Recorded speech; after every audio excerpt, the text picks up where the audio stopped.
Así que Recording vamos a in aprovechar este progress. ratito que tenemos aquí y vamos a compartir.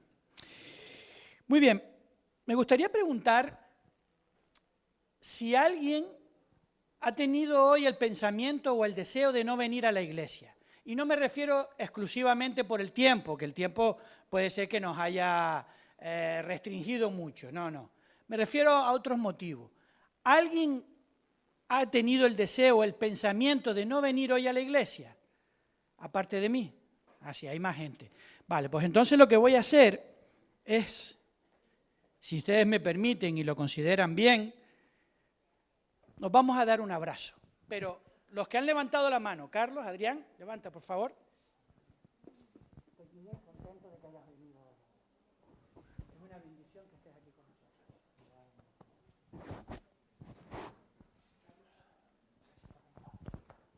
Una bendición que estés aquí.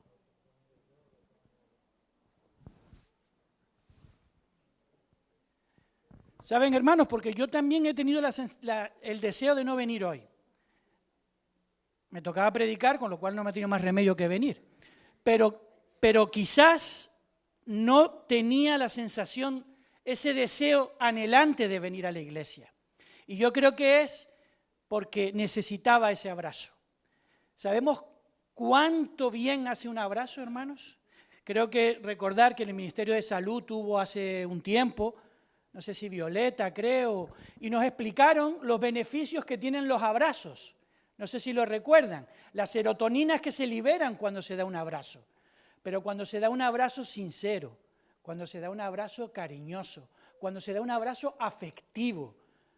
Y ese abrazo, hermano, es el que nosotros debemos sentir y recibir cuando venimos a la iglesia.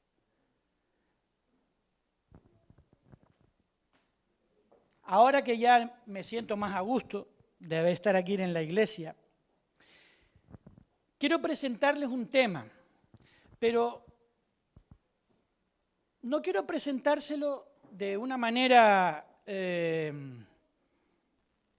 como, digamos, podemos imaginar que yo me presente aquí y diga, hermanos y hermanas, como primer anciano de la iglesia, como primer responsable de la iglesia, os traigo el mensaje que os va a ayudar a resolver todos sus problemas.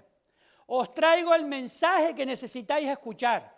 Vengo a jalarlos de las orejas y a decirles cómo debemos de vivir nuestra vida. ¿Cuántos querrían seguir escuchando el mensaje? ¿Sí? Ciertamente, hermanos, hoy me presento aquí ante ustedes como el primer indigno y el primer pecador, que he recibido o he llegado a la conclusión o el Señor me ha conseguido dar un mensaje que creo que puede ser útil para ustedes, hermanos, que creo que les puede ayudar, que creo que como igual que lo ha hecho conmigo, lo puede hacer con ustedes. Y creo que puede ser un mensaje liberador y libertador. ¿Quién recuerda cuál es el versículo de la lectura bíblica para el sermón de hoy? Conoceréis la verdad. Bien que bien lo sabemos, pero ¿de verdad lo sentimos así, hermanos? Esperemos que sí. Ahora, finalmente, hermanos, ¿a qué hemos venido hoy a la iglesia? A adorar a Dios. ¿Bien? ¿Por qué venimos a adorar a Dios? ¿Por qué lo adoramos? ¿Por qué? ¿Perdón, Mila? Necesidad de agradecimiento. Porque Él ha sido bueno con nosotros.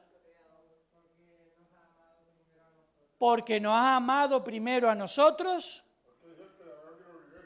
Porque es el Señor del universo. Por eso venimos a adorarlo. Pero es verdad que venimos a adorarlo por todos esos motivos. Pero finalmente, ¿por qué venimos a la iglesia? ¿Por qué seguimos al Señor? ¿Por qué? ¿Qué es lo que queremos obtener con ello? Digámoslo, hermanos, a veces parece como esto un poquito egoísta, pero es así. Buscamos al Señor porque queremos ¿qué? Ser salvos. Y eso conlleva vivir eternamente con Él. Y eso es verdaderamente lo que buscamos. Así que, si eso es lo que buscamos, llegar a la tierra nueva y estar entre los salvos, vamos a intentar hoy resolver de una vez por todas y para siempre esta pregunta. ¿Qué necesitamos hacer para ser salvos? Vamos a leer Apocalipsis 12, 17 y 14, 12. Alguien que me lea Apocalipsis 12, 17 y alguien 14, 12. 12, 17, a ver, alguien que lo comparta.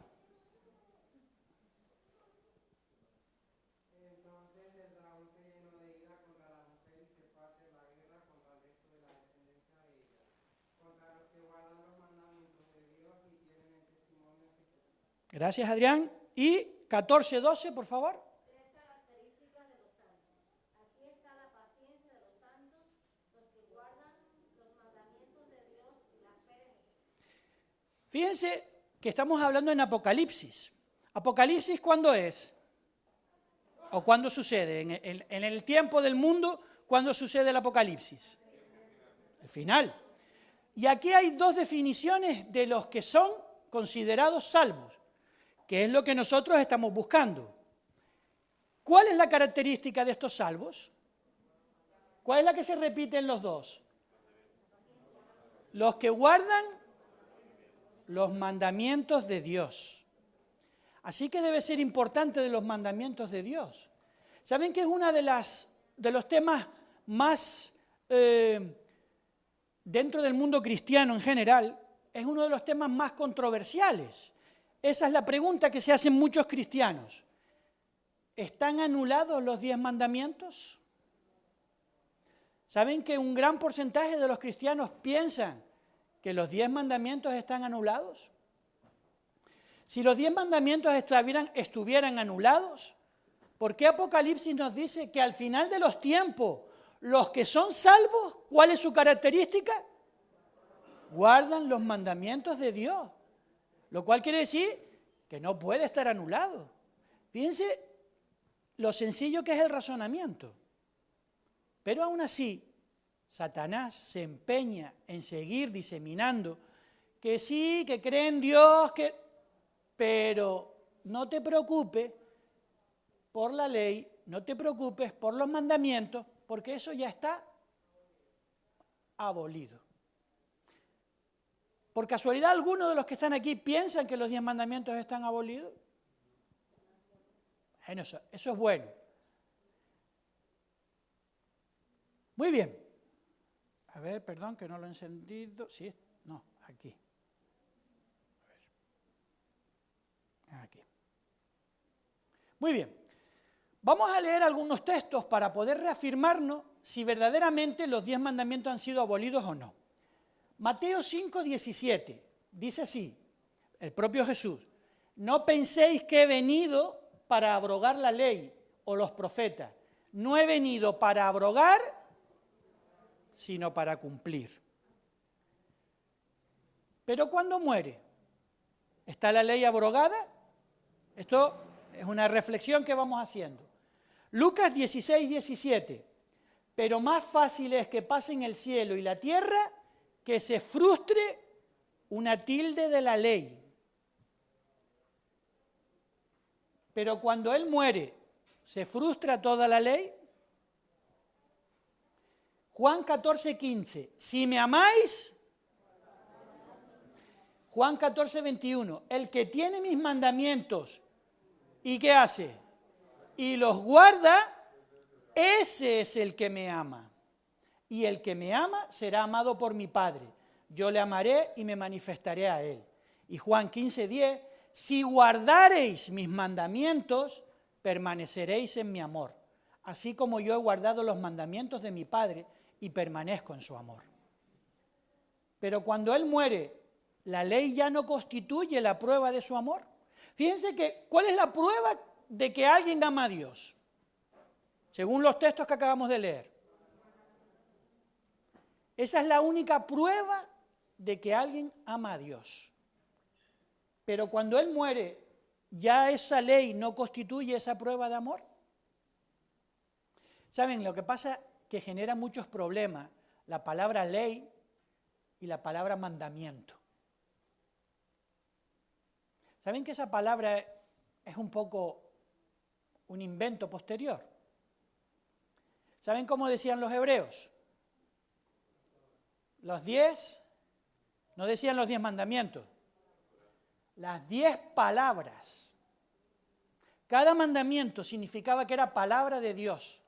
Y para ellos no era un mandamiento como el concepto que a veces tenemos de obligación, sino era la palabra de Dios.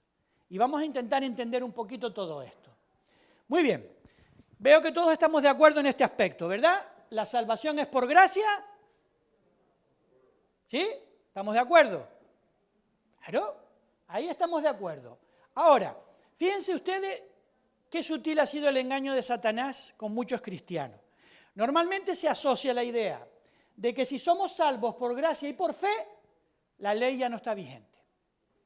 Eso es lo que normalmente nos suelen decir. Si eres salvo por gracia y por fe, ya la ley no está vigente. En el otro extremo nos encontramos los que dicen que son salvos por obras.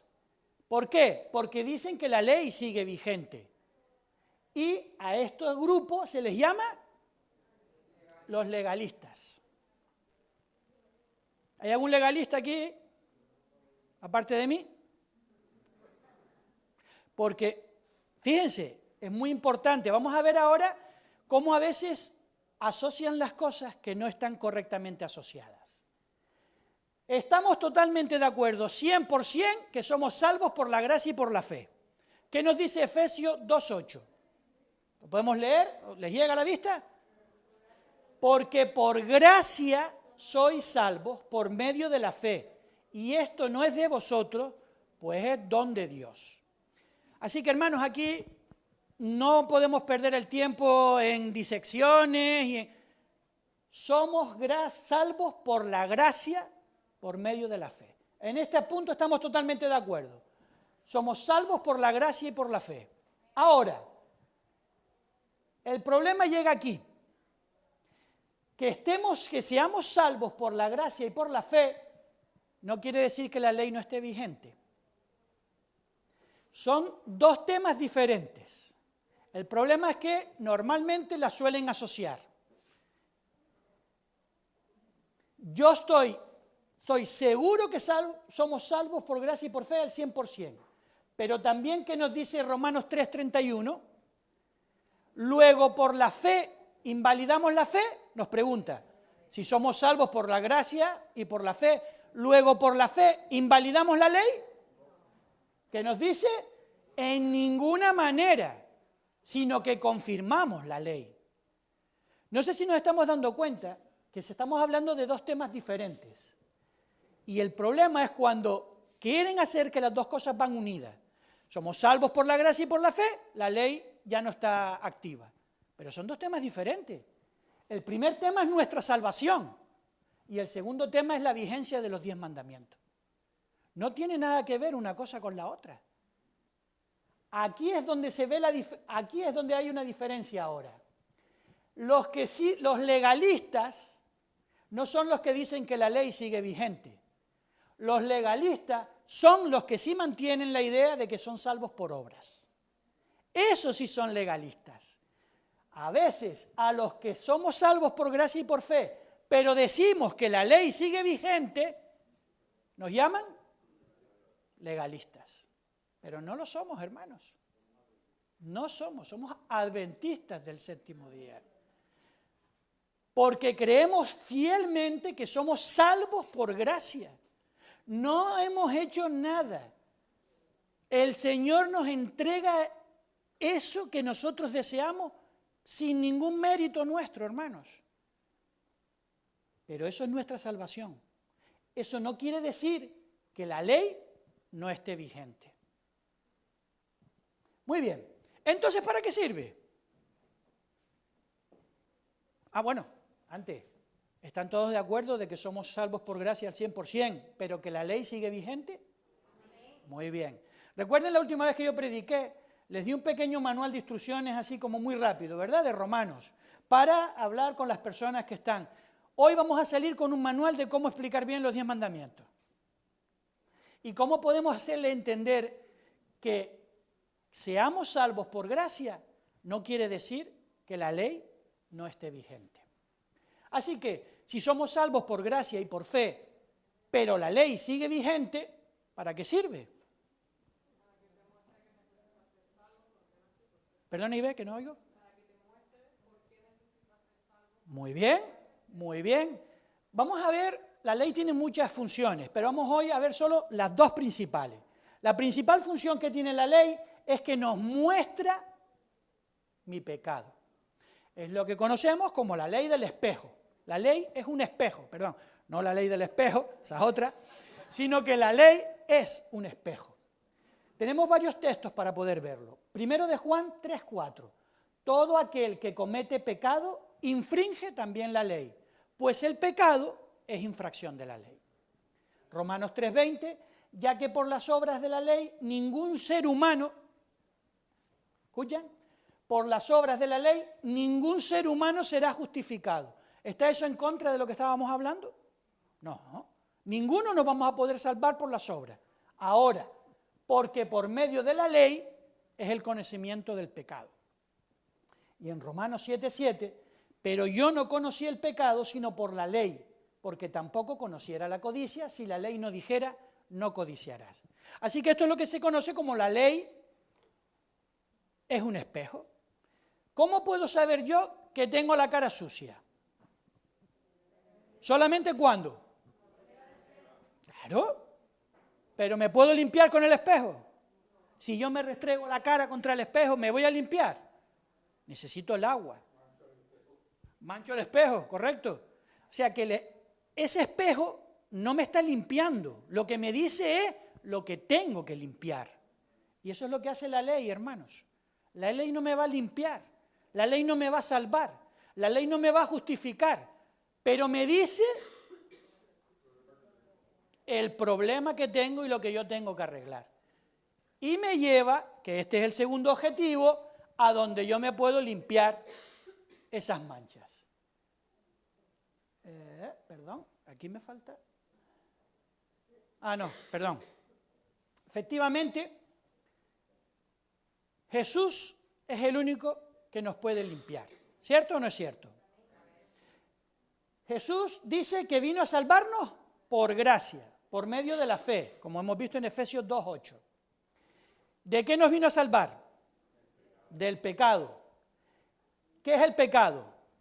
Infracción de la ley, según nos dice Primera de Juan 3:4. ¿Qué sucede cuando yo actúo de esta manera? La ley no tiene importancia ni tiene validez. Si no hay validez, ¿qué pasa?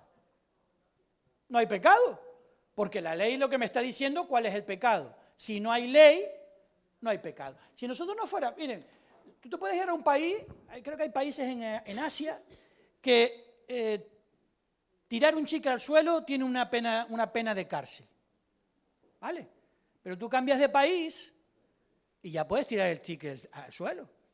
¿Por qué? Porque no existe esa ley. Y al no existir esa ley, no existe el pecado, no existe la falta. Así que si no hay ley, no existe el pecado. Y si no existe el pecado, ¿para qué necesitamos la gracia? Y si no necesitamos la gracia, ¿para qué necesitamos a Jesús? Hermanos, no sé si somos conscientes de que la eliminación de la ley es la eliminación de Jesús. Esto nos lleva al segundo factor importante. La ley es una guía que me lleva a Cristo. No solo me dice lo que tengo mal, sino me lleva a donde lo puedo resolver. Gálatas 3:24. De manera que la ley ha sido nuestro ayo para llevarnos a Cristo, a fin de que fuésemos justificados por la fe. ¿Sabemos lo que es un ayo? Un ayo era una persona, normalmente al servicio de la gente rica, que se encargaba de cuidar a los niños y de llevarlos al colegio, o a la academia, o a donde tuviera que ir a que lo instruyeran. A veces pensamos que el ayo era el instructor de los niños. No. El ayo es el que los cuidaba y los llevaba al maestro. Y eso es lo que hace la ley con nosotros, hermanos. Nos lleva a donde podemos limpiarnos y donde podemos resolver nuestra situación.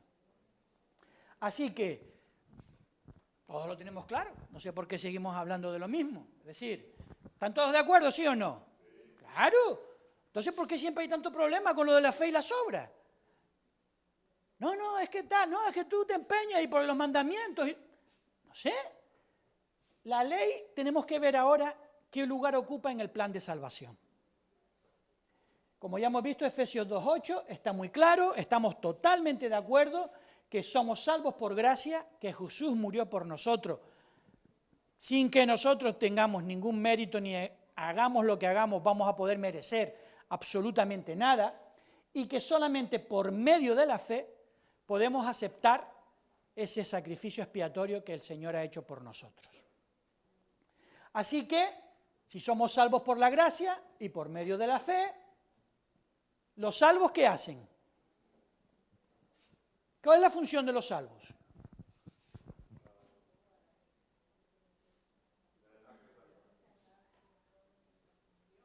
¿Amamos a Dios o no? Eso es lo que nosotros hacemos, hermano. ¿Recuerdan que preguntamos para qué vinimos a la iglesia? Venimos porque amamos a Dios. No, con esto no quiero decir que venir a la iglesia físicamente, no, me refiero.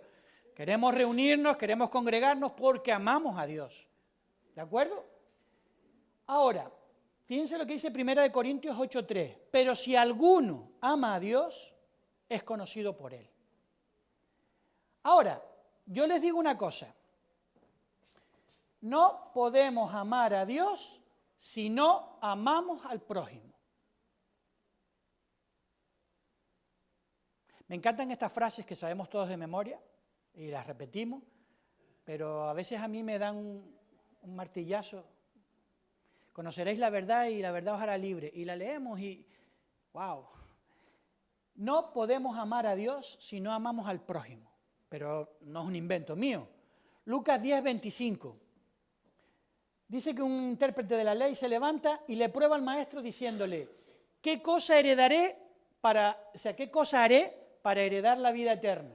Y él le dijo, amarás al Señor tu Dios con todo tu corazón y con toda tu alma y con todas tus fuerzas y con toda tu mente.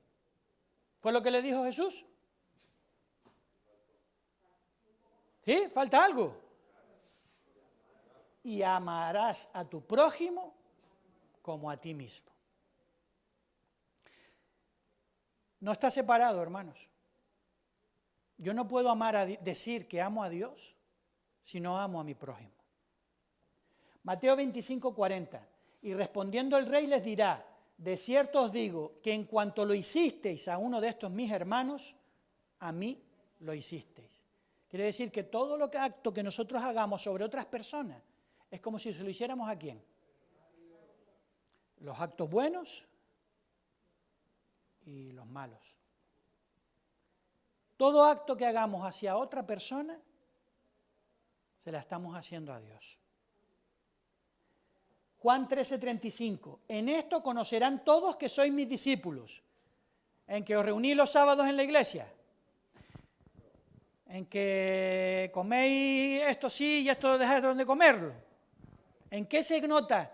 ¿En qué conocerán el mundo que son sus discípulos? Si tuvierais amor los unos con los otros. No, pero yo dije que no íbamos a tirar de las orejas a nadie, ¿no? Así que, hermanos, amamos a Dios, quiere decir que tenemos una relación de amor con Dios y con el prójimo. ¿Estamos de acuerdo hasta ahí?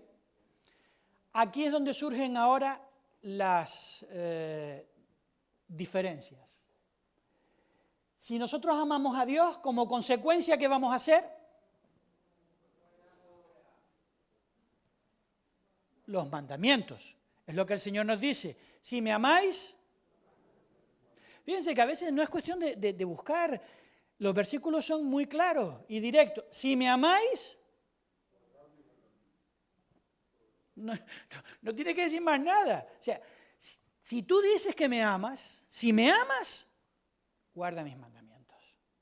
Así que si nosotros amamos a Dios, porque por gracia nos dio la salvación y por la fe aceptamos ese sacrificio, por lo tanto, amamos a Dios y como consecuencia de todo eso, guardamos los mandamientos. Aquí sucede lo mismo que hablábamos antes con la palabra mandamiento o con la palabra ley. Son palabras que a veces no nos gustan. ¿Saben qué usan ellos normalmente en vez de guardar los mandamientos? Andar en la ley. No es lo mismo guardar la ley que andar en la ley.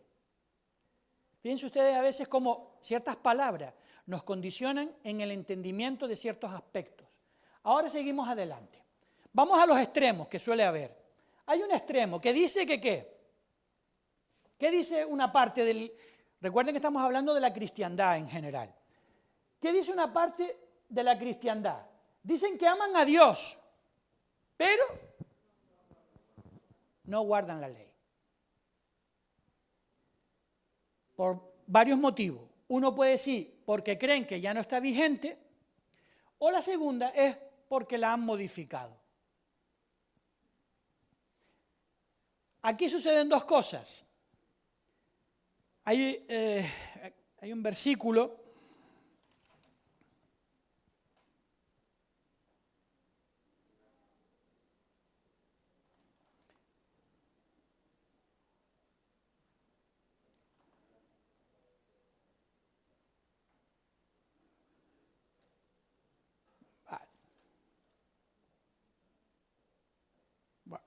pues creo que no lo apunté. No sé si está aquí. No, no está. Vale, pero hay un versículo, creo que es Primera de Juan. Bueno, Primera de Juan. Sí, pero ¿cómo es, Javi? Perdona.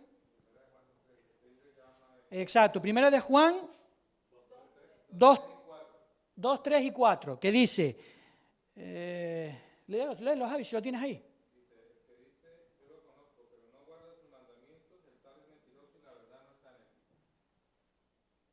Volvemos a encontrar un versículo en el que no hay que darle muchas vueltas. El que dice que ama a Dios, pero no guarda su ley, ¿qué es? Recuerden que mentiroso es una parte de los mandamientos, con lo cual ya no está guardando la ley por segunda vez, con lo cual no ama a Dios, aunque lo diga. Así que estos son mentirosos y la verdad no está en ellos. Y ahí es donde el versículo que también leímos antes, en donde dice que el Señor les dice, apartaos de mí,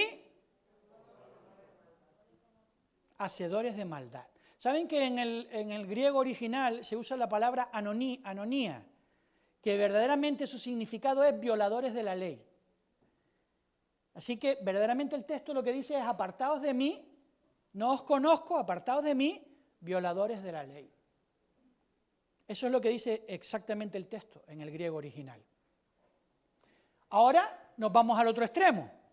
Están los que dicen que intentan guardar la ley, pero no hay una relación de amor con Dios.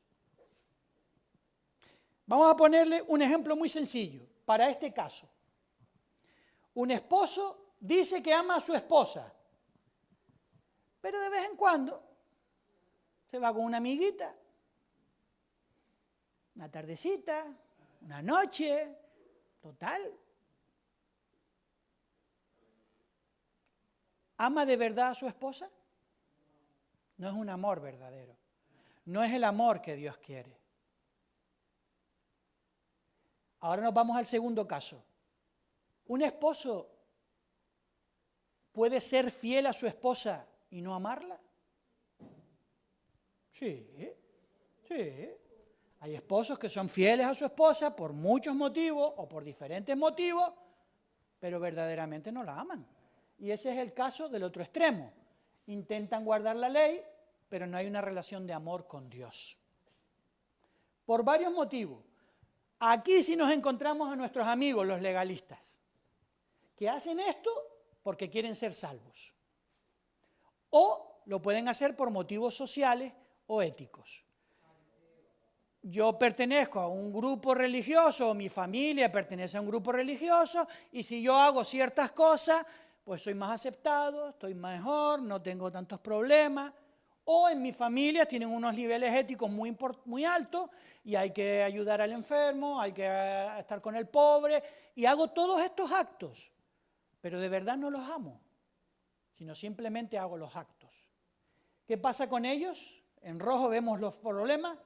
Uno, que cumplen la letra de la ley, pero no su espíritu. ¿A quién le suena esto? A los fariseos. O, efectivamente, están bajo la ley, pero no bajo la gracia. Así que, hermanos, nosotros debemos de estar aquí. Ahora, la gran mentira que se ha inventado Satanás es que los que están aquí, a estos les llaman legalistas. Y ya no quieren saber nada de los que están aquí. Los legalistas no son estos, hermanos. Los legalistas son estos. Los que creen que guardando la ley pueden llegar a ser salvos. Pero los que guardan la ley como consecuencia del amor que tienen por Dios, esos no son legalistas. Esos son cumplidores de la palabra de Dios. Ahora es cuando entendemos dos cosas. Primero, la segunda parte del versículo Efesios 2:8. ¿Recuerdan la primera parte? Por gracia sois salvos por medio de la fe. Pero la segunda parte es, ni es resultado de las obras para que nadie se gloríe. Y ahora es cuando entendemos 1 de Juan 2:6, cuando dice, el que dice que permanece en él, debe andar como él anduvo. Así que tenemos que buscarnos ahora una túnica, una sandalia, ¿no? Para andar como anduvo Jesús. No, debemos de hacer lo que Dios hacía. Debemos de amar a los demás como Dios los amaba. Y debemos de ver en cada persona con la que nos cruzamos ese futuro miembro del ejército de Dios. Esa persona que quizás tiene algo que le está impidiendo acercarse a Dios y que quizás yo quiero transmitirle eso que yo estoy sintiendo, pero porque lo amo. No lo intento transmitir con otro motivo, simplemente porque amo a Dios, amo al prójimo y quiero guardar sus mandamientos. Creo que esta es la última. Ahora que tenemos claro, ya falta poquito, Ahora que ya tenemos claro que la ley está vigente, que tiene una función en el plan de salvación, que los que guardan los mandamientos de Dios son las personas que van a llegar a ser salvos. Eso lo tenemos que tener claro. ¿De acuerdo? Ahora vamos a ver ciertas cosas sobre los 10 mandamientos. Podemos ponernos en Éxodo 20, que es donde encontramos los mandamientos. Éxodo 20.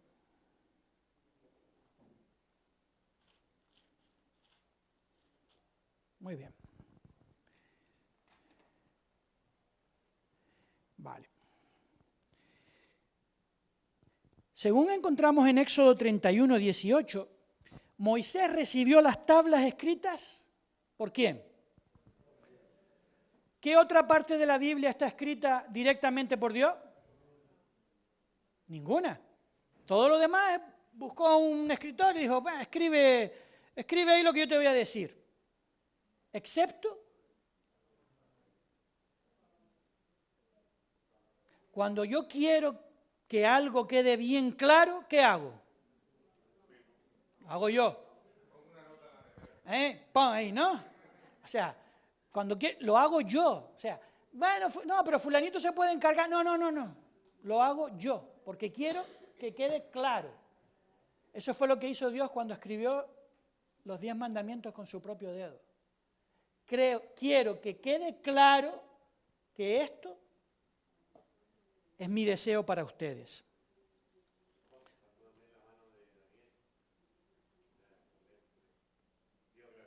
Fue un ángel que fue el que escribió en la pared. Así que todos conocemos los 10 mandamientos, ¿verdad? Éxodo 20. Dice así.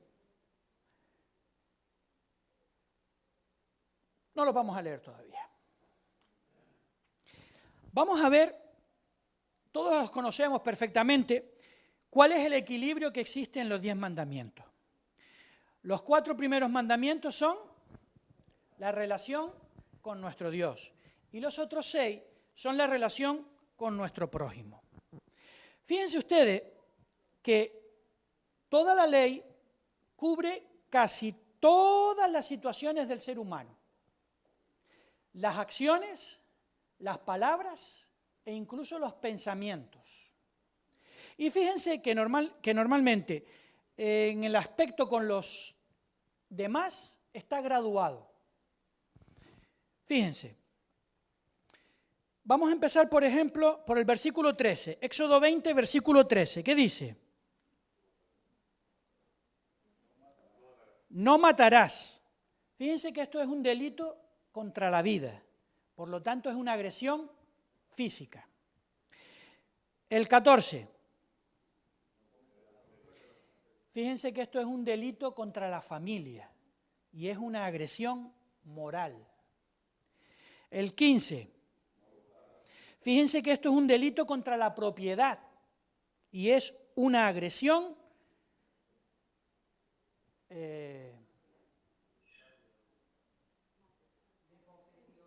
exacto. Fíjense cómo estoy, que no entiendo ni lo que escribo. Agresión económica, perdón, ahora sí lo vi. El versículo 16. Es un delito contra la reputación, por lo tanto es una agresión verbal. Y el último 17 es un delito contra el deseo y es una agresión mental. ¿Habían pensado alguna vez que puedo agredir a alguien mentalmente? Cuando yo codicio lo que él tiene. Fíjense que va en una escala. Como primero lo más grave la agresión física, como después la agresión moral, como después la agresión económica, como después la verbal y como después la mental, que es la que pasa, no es que sea menos grave, sino que pasa menos desapercibida y sus consecuencias obviamente no son iguales que la agresión física. Ahora, es tan importante esto como la morfología de los 10 mandamientos. Están escritos en la segunda persona del singular. Esto quiere decir, hermano, que es un mensaje para cada uno de nosotros. Dios se dirige a ti personalmente. No dice, no deberéis de hacer esto, no deberéis de hacer lo otro. No habla en plural, habla en la segunda persona del singular. A ti, te lo estoy diciendo a ti. Pasa que nosotros a veces nos preocupamos de lo que el Señor le dice a los otros. ¿Sabes? Estamos más preocupados el Señor, tú sabes que tienes que hacer esto y cumplir. No te preocupes por lo que el Señor le está diciendo al otro. El Señor te lo está diciendo a ti personalmente. Preocúpate de que tú estés haciendo lo que el Señor espera de ti. Y ahora la parte más importante. El tiempo verbal. ¿Hay algún experto lingüístico en lengua o algo, algún filólogo? ¿Quién nos puede decir cuál es el término? Voy a poner un compromiso ahora, vamos. ¿Nos puede decir el tiempo verbal de no matarás?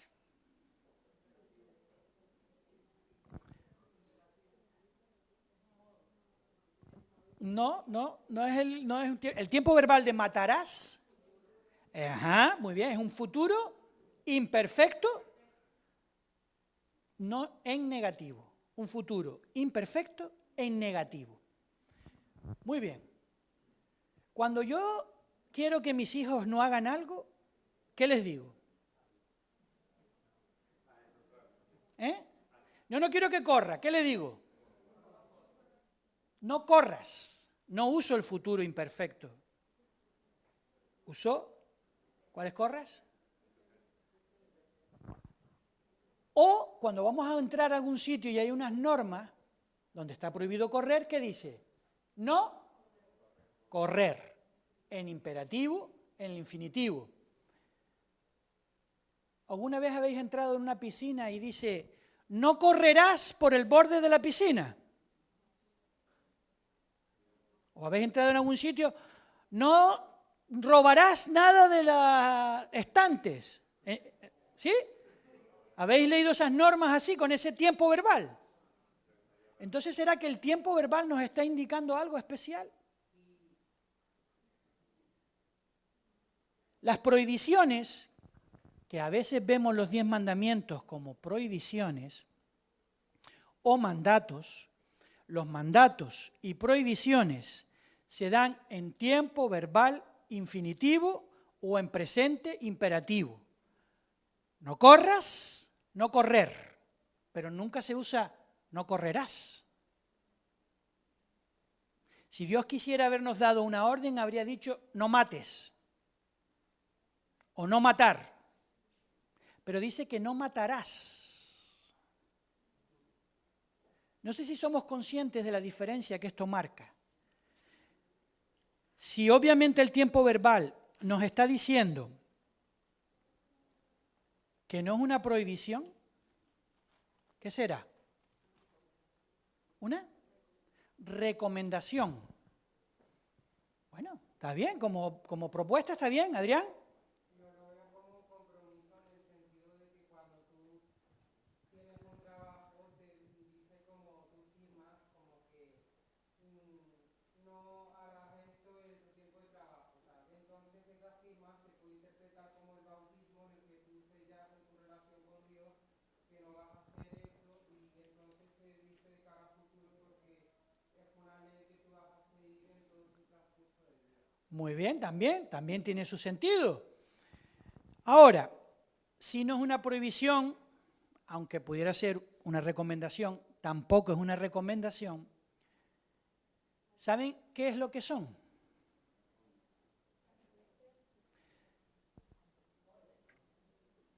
A mí me gusta verlos así. Son promesas, hermano.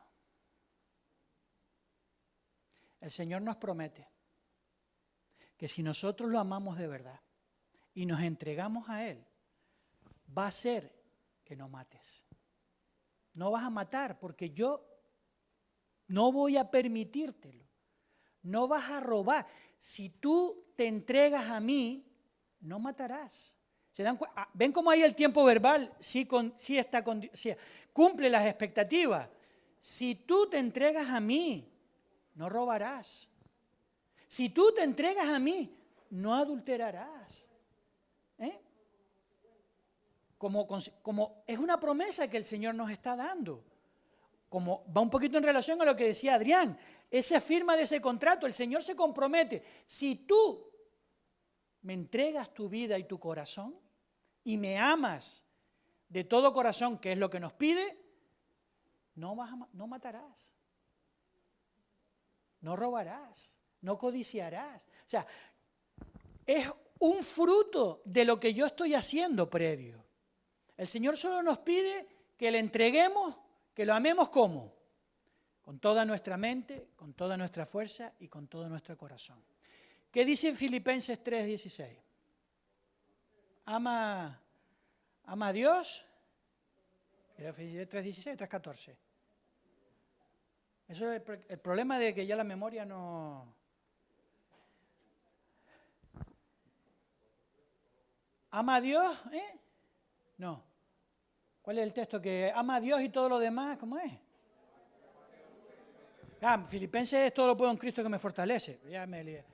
¿Cómo es? Perdone. Lo estaba haciendo para ver si están ustedes al tanto. Dice así, ¿verdad? ¿Cómo dice?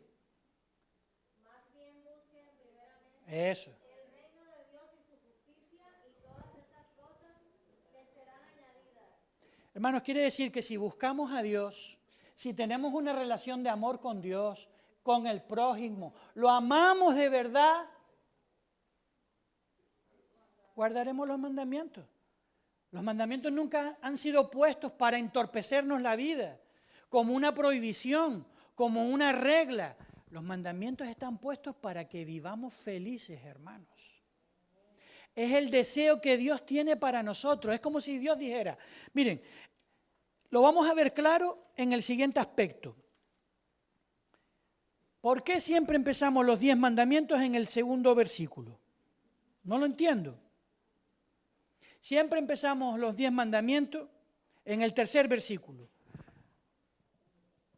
No tendrás otros dioses fuera de mí. Pero fíjense cómo empieza el capítulo 20. Entonces Dios habló estas palabras. Yo soy el Señor, tu Dios, que te saqué de Egipto, de casa de servidumbre. A ver, ¿quién ha recibido una multa, una decisión judicial, algo? ¿Cómo se presenta el que te comunica esa noticia? ¿Cómo se presenta? Yo soy el legislador, ¿verdad? Por orden del juez de no sé qué. Se presenta como el juez. Dios se está presentando como un juez. Dios se les presenta como el juez del mundo. ¿Qué dice el versículo? ¿Quién dice que es? El libertador. Si Dios hubiera querido darnos 10 normas, se tenía que haber presentado como el juez o el todopoderoso o el grandioso y te doy estas normas para que las cumpla. Pero no es así. El Señor se presenta como el libertador, con lo cual te está diciendo, esto que te voy a dar ahora, ¿qué va a producir? Libertad. ¿Recuerdan el texto? ¿Conoceréis la verdad? Saben, hermanos, cuando yo conozco los 10 mandamientos y los intento cumplir, tengo la opción de elegir. ¿Lo cumplo o no lo cumplo? Pero el que no cumple los mandamientos ya no tiene opción de elegir.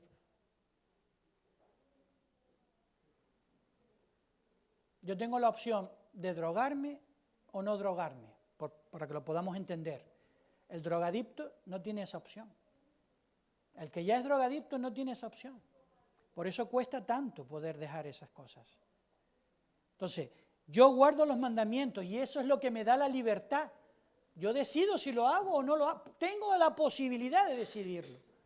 En cambio, el que está bajo la ley no tiene ninguna opción de poder elegir nada. Ya está todo elegido. Así que, hermanos, me gustaría que nos fuéramos con la idea de que los 10 mandamientos son una receta para un pueblo ya liberado para llevarlo a una calidad de vida superior. Fíjense que primero los libera de Egipto y luego les da las tablas. Eso es lo que el Señor hace con nosotros, hermanos. Primero nos libera, muriendo por nosotros, regalándonos la salvación por gracia, y luego nos da unos consejos, unas promesas para que nuestra vida pueda ser muchísimo más efectiva y mucho más de mayor calidad que si no lo fuera así. Así que, hermanos, yo no sé si quizás estás esclavizado por algún tema de los mandamientos. Puede ser que sí. Yo no sé cuál es el tema que te tiene esclavizado. Puede ser el amor al dinero, puede ser la idolatría de algún tipo, puede ser que te gusta alargar el brazo y coger lo que te llega a la mano, puede ser que te gusta... No lo sé, hermano, no lo sé. Lo que sí sé es que sea cual sea esa esclavitud que tienes, el Señor tiene la posibilidad, el poder y la potestad, gracias hermano, de hacer que esa esclavitud te abandone. Solo así es cuando podemos decir abiertamente, contentos y alegres, que conoceremos la verdad. Que el Señor nos bendiga, hermano. Muy bien, vamos a concluir. Por cierto, creo que es buen momento ahora porque estamos así como bien Me recuerdan que al finalizar el culto hay una infusioncita preparada para que podamos reanimarnos un poquito.